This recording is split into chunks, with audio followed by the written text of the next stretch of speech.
Prime Minister Modi hails the success of Operation Sindoor in Mann Ki Baat radio program, says the bravery displayed by armed forces made every Indian proud. India's global outreach against terror continues. Multi-party delegations spread message of zero tolerance towards terrorism in all its forms. India becomes fourth largest economy in the world, surpasses Japan, poised to overtake Germany as third largest soon, asserts Niti Aayog CEO BVR Subramanian.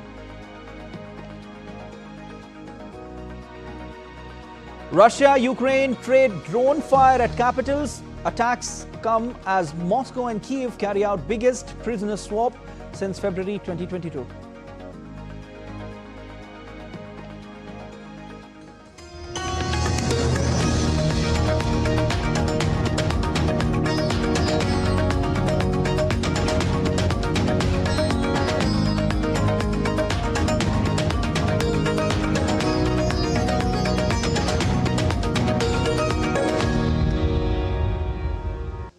In the 122nd episode of monthly radio program Mann Ki Baat on Sunday, Prime Minister Narendra Modi showed the pictures of the terror sites that were destroyed by the Indian armed forces in Pakistan and Pakistan-occupied Kashmir.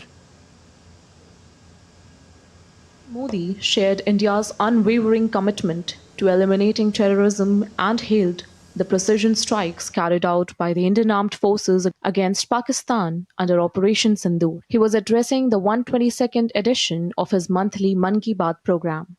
साथियों, operation सिंदूर के दौरान हमारी सेनाओं ने जो पराक्रम दिखाया है, उसने हर हिंदुस्तानी का सिर ऊंचा कर दिया है।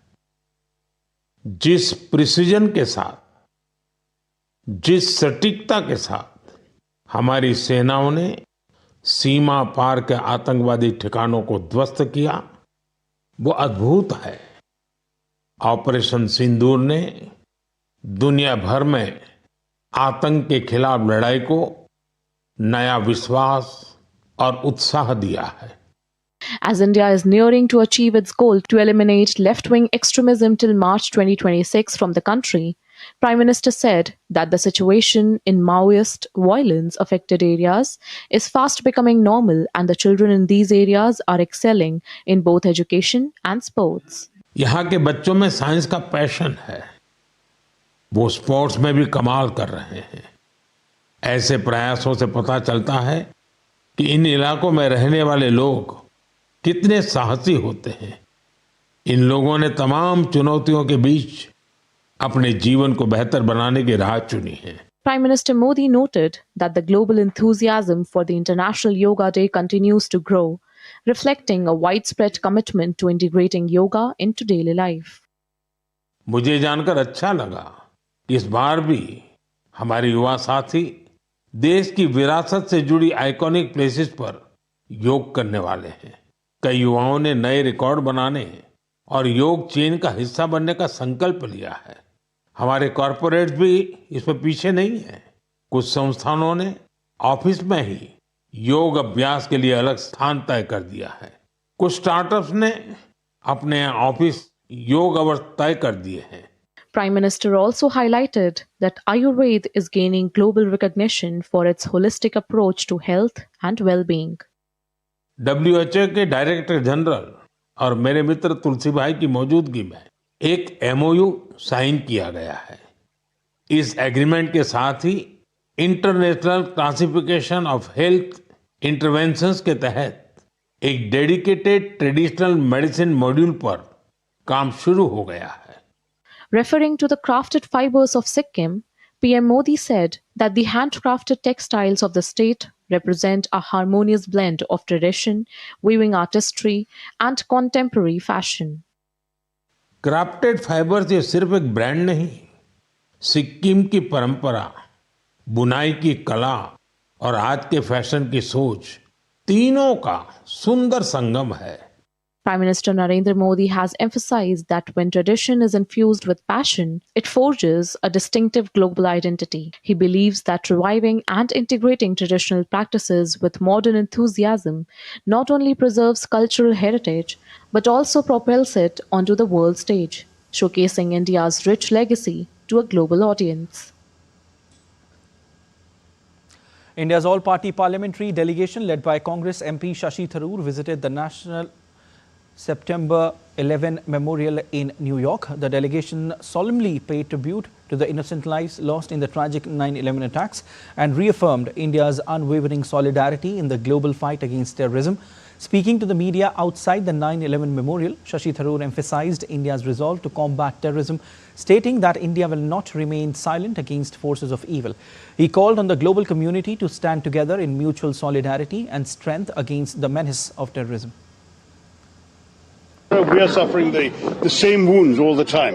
And what we would like very much for the American public and American political opinion to do is to understand what India has gone through and why solidarity, support and resolve are so important to resist this.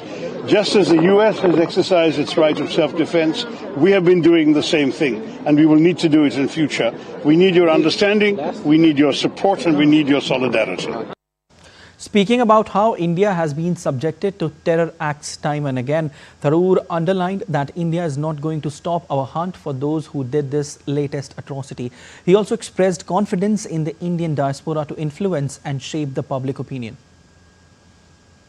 The delegation will also cover Guyana, Panama, Brazil and Colombia, carrying forth India's strong message of zero tolerance against terrorism and terrorism in fact to the world.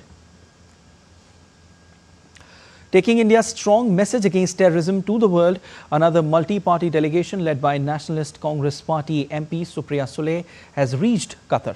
The delegation held a meeting with Indian Ambassador to Qatar, Vipul, at the Indian Embassy in Doha. The delegation will visit Qatar, Egypt, Ethiopia and South Africa to convey India's unwavering resolve to combat terrorism, demonstrated during Operation Sindoor. India has selected 7 groups consisting of 8 to 9 members from various political parties to represent its stance of zero tolerance against terror and brief the representatives of other countries on Operation Sindoor. The all-party parliamentary delegation led by JDU MP Sanjay Jha reached Seoul, South Korea after completing its visit to Japan. They began their engagements on Operation Sindoor with a briefing by Indian Ambassador to Republic of Korea Amit Kumar. He highlighted the Korea-specific approach to scheduled engagements, setting a context for strong messaging of India's stance of zero tolerance against terrorism. In the second phase of the outreach program, another all-party delegation led by Shiv Sena MP Shrikant Shinde reached Kinshasa, Democratic Republic of Congo. The delegation includes BJP MP Bansuri Swaraj, IUML MP Iti Mohammad Bashir, BJP MP Atul Garg, BJD MP Sasmit Patra, BJP's Rajya Sabha MP and senior advocate Manan Kumar Mishra, BJP leader SS Ahluwalia and former Ambassador Sujan Chinoy. The delegation is carrying India's strong message against terrorism to the world. Earlier on Saturday, the group concluded its visit to the UAE as a part of the global outreach under Operation Sindoor. Meanwhile, an all-party delegation led by BJP MP Baijant Panda explained India's measured and calibrated response towards Pakistan's actions and brought to attention how terror emanating from Pakistan has been a threat not only to India but to world peace at large. Many nations and leaders have taken a stand that they intervened and they spoke. But to make it clear, our stand is very clear that this is a bilateral issue and we will only deal with Pakistan. So of course people, leaders call and intervene even when there are disputes in other parts of the world. We also give advice to other nations. But while there was advice and suggestions from many nations, the reality is we said it has to be Pakistan only. And only when Pakistan's Director General of Military Operations called India and said that we want a ceasefire, we want a stop, we said the following. We said, we don't want hostilities. You stop shooting, we will stop shooting. You resume shooting, we will resume shooting. That is the simple message. Former envoy Harshvardhan Shringla told the gathering about India's response to the horrific attack in Pahalgam. Speaking during the interaction about the IMF and Pakistan, MP Nishikant Dubey said that from last 2-3 days, IMF is insisting Pakistan not to divert this money anywhere else. His remarks came amid the background of the 11 additional conditions imposed by the International Monetary Fund on Pakistan.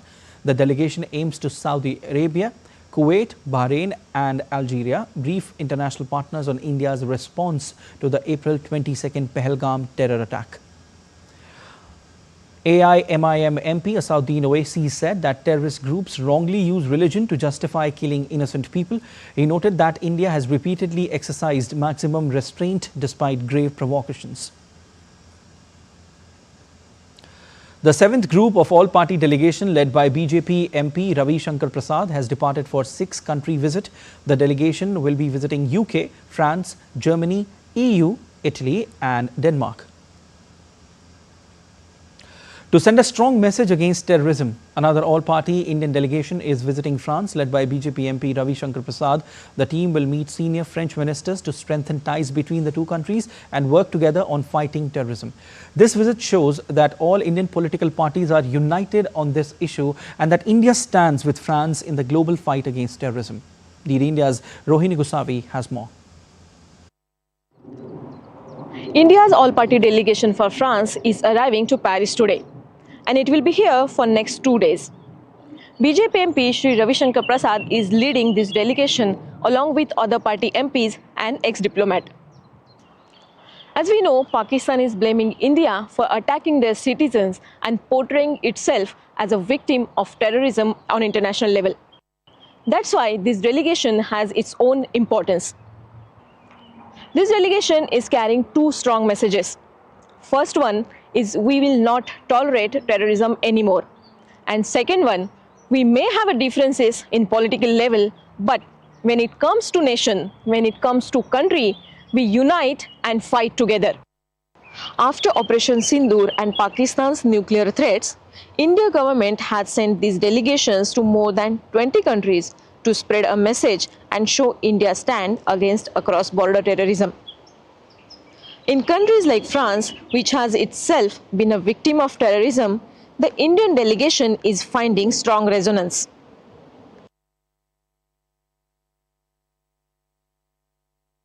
This all-party diplomatic outreach is not just about bilateral ties, but it's a statement of India's proactive global engagement, seeking not a sympathy but solidarity, not a charity but cooperation.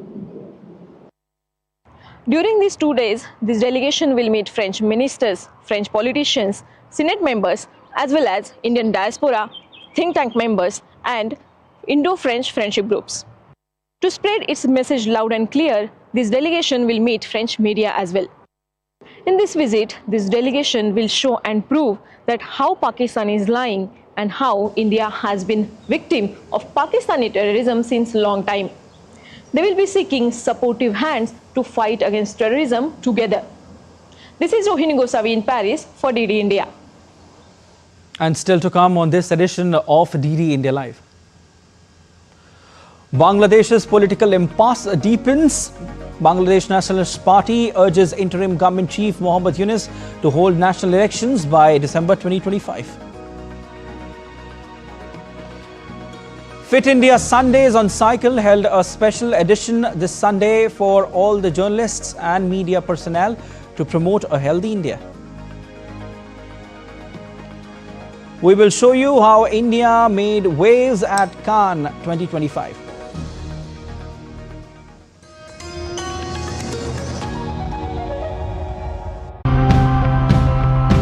When we think of technology, we often think of something flashy or futuristic. But the real game changers, they're quieter, rooted in research, shaped by problem solvers, and already a part of our lives. Young tribal people, I would call them as they are the heartbeats of our jungles, who know every single point in the jungle where the elephants are, where they will go, what season they will migrate. This happened because of a self-help group. But since I've received the drone, the negative attitude of people has turned much more positive. The beautiful thing about dilithium is the lithium that you recover stays dilithium, and you can reuse it over and over again.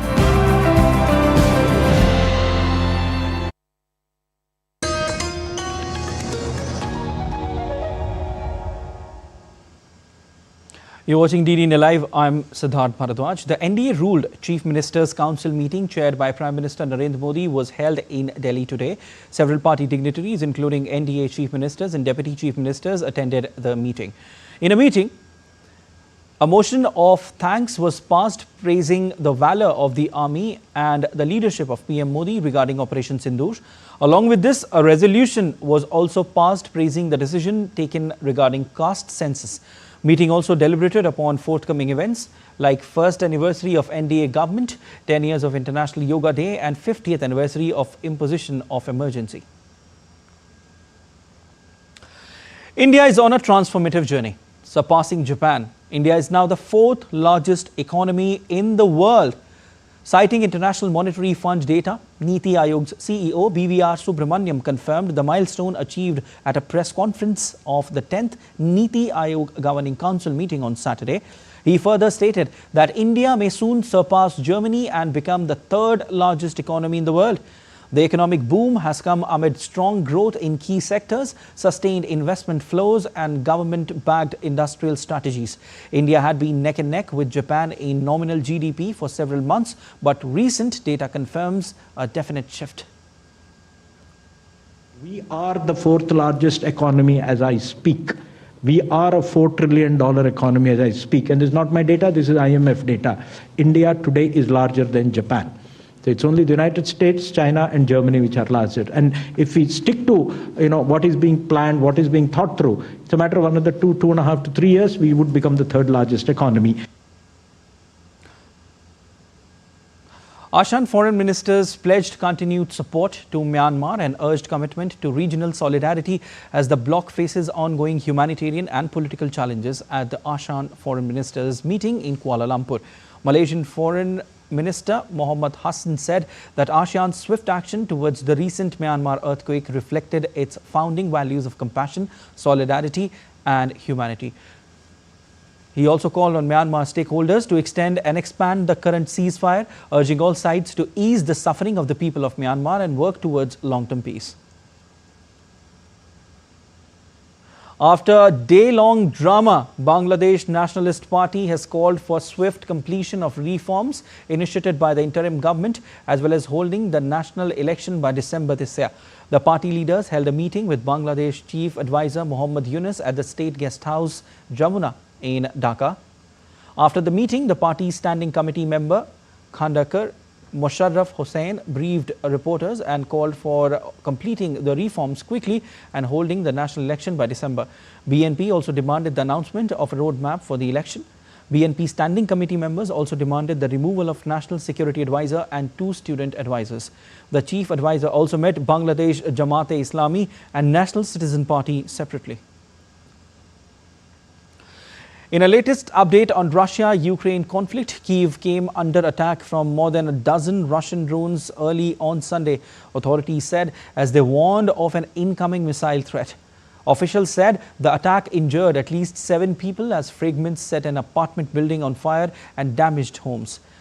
Taking to social media post, the head of Kyiv City Military Administration, Timur Kachenko, said more than a dozen enemy drones were in airspace.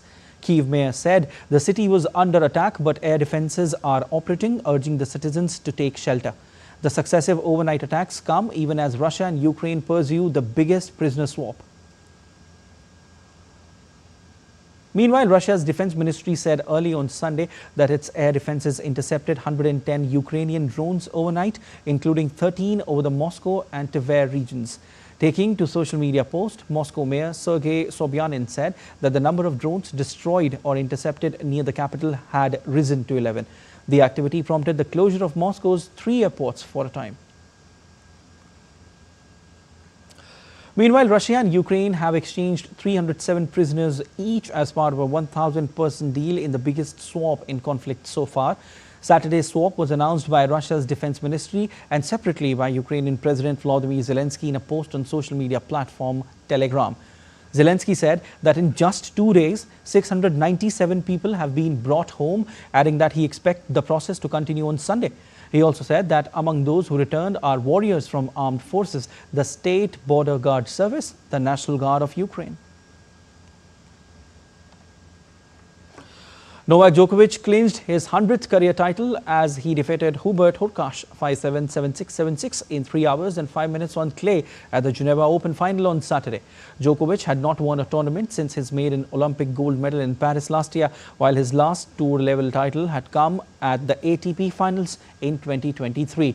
It looked like Djokovic's wait for the 100th title would continue as he was down 2-4 in the final set before he made a comeback to beat the big serving Pole in the final. The Serbian maintained a perfect record against the 28-year-old Hurkacz with his 8th win in as many meetings. Union Sports Minister Dr. Mansukh Mandaviya led the special edition of Fit India Sundays on cycle in the national capital with all the journalists to promote Fit India. Top journalists were present at the Jawaharlal Nehru Stadium early on Sunday morning to promote the nationwide movement for fitness and health. A key program of Fit India movement, the cycling event is aimed at promoting a healthier and greener India with awareness towards improving the air quality index in the national capital. Many journalists from all across New Delhi were present at the special edition of Fit India Sundays on cycle to promote the importance of health and fitness in a journalist's daily life. Daily India correspondent Priya Yadav was also present at the cycling event. She spoke to a few journalists. Take a look. Another Sunday for the Fit India Sundays on cycle, but this one is a really special one, not just for me, but for all the journalists all across New Delhi. And with me right now are all the journalists who have come over here early in the morning, and we'll just speak to them and know how are they feeling about this event and how important it is for journalists to adopt Fit India. It's really great experience with cycling and with the minister also, and we should cycling daily or daily basis, so we can be a fit India. Right. So what do you think how important it is for journalists to take up health activities and fitness on a daily basis? Yeah, sports journalists should always play some sports all the time. Then only we can understand what the sports persons go through. And it's a great initiative, fantastic weather, and great fun to come out and cycle in the morning. Fantastic. We should keep doing it more regularly. Sir, the sports minister also emphasized on the fact that the newsmakers, the news providers of the society must be fit for providing the best of the news to all the citizens. How important do you think that is? For a change, we are on the other side. Generally, we stay here. But this time we are on the other side. It's a nice opportunity for us to understand where our fitness level is. As journalists, we work odd times, but it's imperative that we take care of our health. And Fit India is a huge opportunity platform for journalists also to, be fit and be Fit India. I think the press people were always left to report on the events, but this time they are part of the event. So I feel very proud of it. Ma'am, what do you think about the event that is taking place today? So it's a very nice initiative, and it not only keeps you fit, but it also reduces pollution levels. So I think every Indian should cycle every day. So these were all the journalists right with me who have participated over here at the Fit India Sundays on cycle. Much enthusiasm among all of them, and we'll see you next Sunday. With camera person Lalit, this is Priya Yadav for DD India. This year, India made a resounding mark at the Cannes Film Festival, the most prestigious celebration of global cinema. From thought-provoking films to dazzling red carpet appearances, Indian cinema captivated audiences and critics alike, asserting its growing stature on the international stage. DD India correspondent Jaya Sinha reports from Cannes. Another historic year for Indian cinema on the global stage. Payal Kapadia in the jury, Homebound making its mark in uncertain regard to SRFTI film shining in the last Cinef section. From restored classics to the strong lineup in the film market, India's presence was deeply felt at the Cannes Film Festival this year.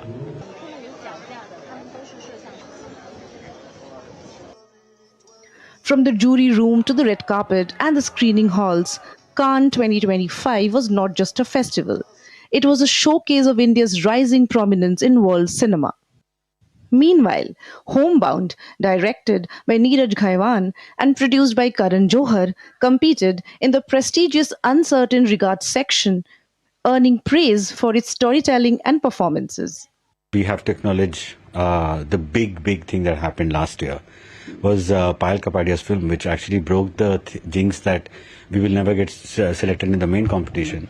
She made it to the main competition, also won the top prize. She just broke the ceiling for all of us, and she has paved the way. So even this time when I came back, it felt like a homecoming for me, because I've come back after 10 years to the same place where it all started for me.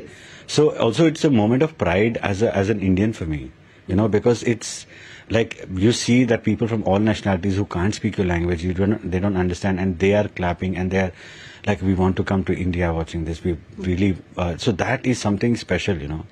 This year saw a vibrant blend of India's cinematic past and its promising future. The spirit of India's cinematic evolution was also reflected in the journeys of young storytellers. SRFTI students' film A Doll Made of Clay was selected for Last Cinef section, an inspiring leap from college classrooms to Cannes. But India's presence was more than cinematic. It was cultural. The Indian Pavilion continued to serve as a hub for creative collaboration and networking, strengthening ties with global filmmakers and stakeholders. For us, for Spain, India is one of the strategical countries, and we are working very strongly with the Indian authorities to develop an important activities with a program for the next year. In next year, 2026, that will be the dual year India-Spain, and we are going to reinforce the excellent relationship between India and Spain. Message from Cannes is clear. We are one of the world's largest content producers and enthusiastic consumers. India is not far from becoming the content hub of the world. The spotlight is ours. The story is just beginning. With camera person Sumit, this is Jaya Sinha reporting for DD India from the Cannes Film Festival, France. That's all for this edition of DD India Live, but let us know your thoughts on the news of the day. For those on the go, you can get all the latest news and updates from India and across the world on DD India mobile app. The app is available on both Android and iOS platforms, and you can scan the QR code on the screen to download now. We'll be back with more news as it breaks here on DD India. I'm Siddharth Bharadwaj from all of us here in Delhi. Thanks for watching DD India Live.